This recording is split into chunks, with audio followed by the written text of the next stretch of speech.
E a gente abre o programa de hoje conversando sobre quais têm sido os esforços das redes sociais no combate às fake news, as notícias falsas que comprometem a qualidade do debate público. Para isso, nós vamos conversar com Marina Pita. Ela é a coordenadora executiva do coletivo Intervozes. Esse coletivo luta pelo direito à informação e à comunicação, assim como por uma internet mais livre. Marina, seja muito bem-vinda ao Edição Extra. Obrigada, é um prazer estar com vocês hoje. Quem me acompanha nesse papo é o repórter Leonardo Godoy. Ele estuda jornalismo na Faculdade Casper Líbero. Oi, Léo. Oi, Léo. Oi, Marina. Um abraço para vocês. Bom, Marina, de saída, como a gente pode classificar hoje o comprometimento das redes sociais no combate às fake news? Olha, Léo, certamente elas estão sob muita pressão e estão precisando reagir. A gente vê esforços no sentido de conter alguns discursos que podem ser desinformativos, especialmente quando esse discurso pode levar a uma insegurança da população, né? A um risco eminente. Então, a gente vê, por exemplo, a oferta de mais informação no caso de conteúdo questionado por uma agência de checagem, para que aquela pessoa saiba que talvez ela precise procurar outras fontes. Leonardo Godoy, a sua pergunta. Agora, Marina, considerando as medidas tomadas para evitar a disseminação de notícias falsas até aqui, qual plataforma se destaca e por quê?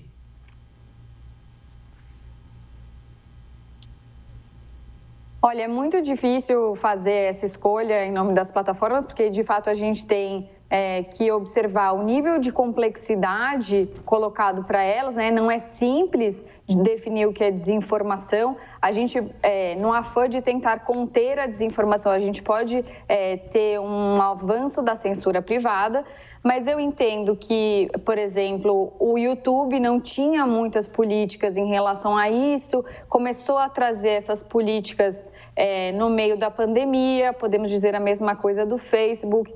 O Twitter também tomou algumas medidas, então é muito difícil você eleger uma delas, inclusive porque a todas nós também temos críticas, né?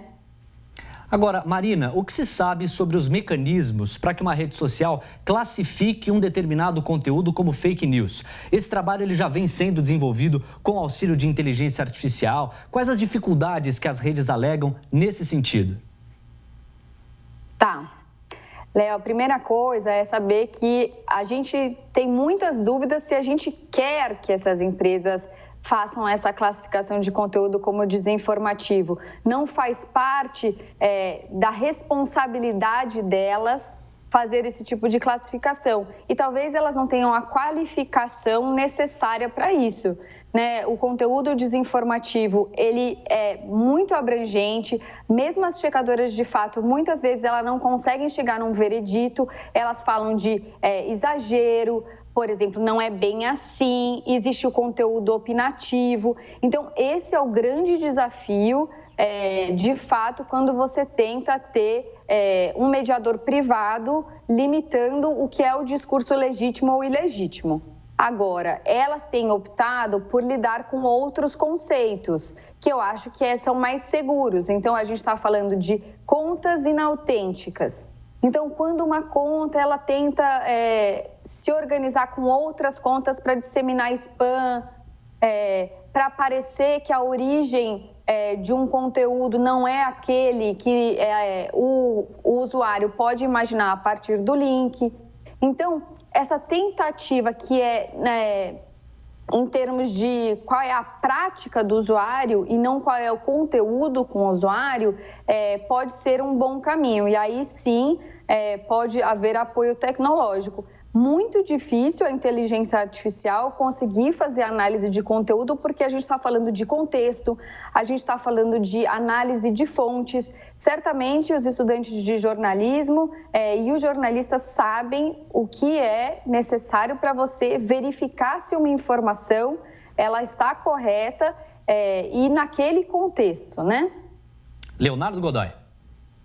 Marina, é possível dizer que as próprias redes sociais contribuíram para a ascensão das fake news e até mesmo se beneficiaram com elas por não terem enfrentado esse fenômeno?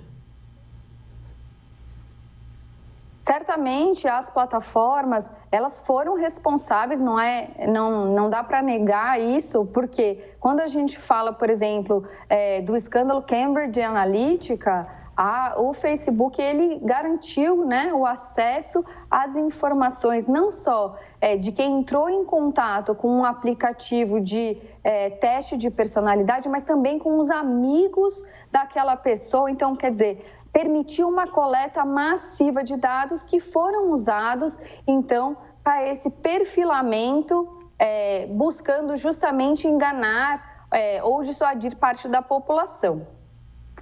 Então, essa questão do uso de dados é muito importante, mas eu posso dizer mais, acho que as plataformas elas têm evitado questionar alguns usuários de suas páginas, porque eles trazem muitas visualizações, eles trazem lucros. Há pesquisas que apontam que um usuário que está assistindo a TV Câmara, por exemplo, ele vai ser levado a um conteúdo bastante questionável, mas que talvez gere mais engajamento na plataforma, e é o engajamento que dá lucro para essas empresas. Por falar nisso, Marina, o que acontece com as páginas ou mesmo os perfis que são identificados como propagadores de fake news? Cada desfecho varia de acordo com o país ou já há um consenso sobre como conduzir esse tipo de enquadramento? Certamente sobre isso não há consenso, né? Como eu disse, não há uma responsabilidade específica a ser aplicada à plataforma por conteúdo desinformativo, porque não há esse conceito fechado na lei. E mesmo o que fazer com uma página que compartilha conteúdo desinformativo não é certo, porque a gente pode ter um usuário que, de forma inadvertida e bem intencionada, compartilhou um conteúdo que pode ser questionado. Esse próprio usuário ele pode ser enganado. Então, não dá para a gente imaginar que, a partir de um conteúdo compartilhado por um usuário, ele pode ser punido, por exemplo. A gente precisa punir quem está produzindo em escala industrial a desinformação, sob o risco de infringir a liberdade de expressão no Brasil. Godoy, é com você. E, na sua opinião, que tipo de pressão pode ser feita para forçar as plataformas a se posicionarem e assumirem suas responsabilidades nesse sentido? Certamente essa pressão vem sendo feita, né? A gente vê os congressos no mundo chamando as plataformas a responderem perguntas delicadas, e isso está acontecendo também no Brasil.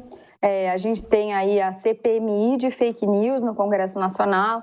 As plataformas certamente serão chamadas para responder às perguntas dos senadores e dos deputados, e a própria sociedade pode exigir isso. O que a gente não pode exigir é que elas assumam a autonomia por regular o que é legítimo e o que não é legítimo.